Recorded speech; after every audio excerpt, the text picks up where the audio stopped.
या भारतामध्ये पहिलं लक्ष म्हणजे माझी बायको ठीक नाही, मग माझ्या मुलाला नोकरी नाही, मग माझा नवरा असा, आणि त्याच्यातच निघणं कठीण.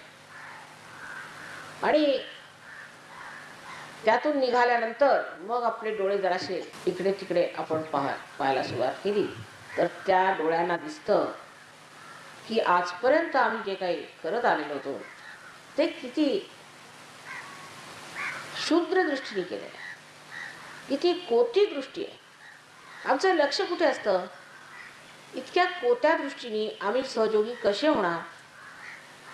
अहो, ज्यांना सर्व जगावरती छाया पसरवायची आहे आणि ज्यांना सर्व जगाला आनंद द्यायचा आहे, त्याचे टिमटिमणारे दिवे काय कामाचे? जसे समुद्रावर मोठे मोठे लाईट हाऊस असतात, तसे तुम्ही झाल्याशिवाय आमचा सहयोग तरी काय कामाचा?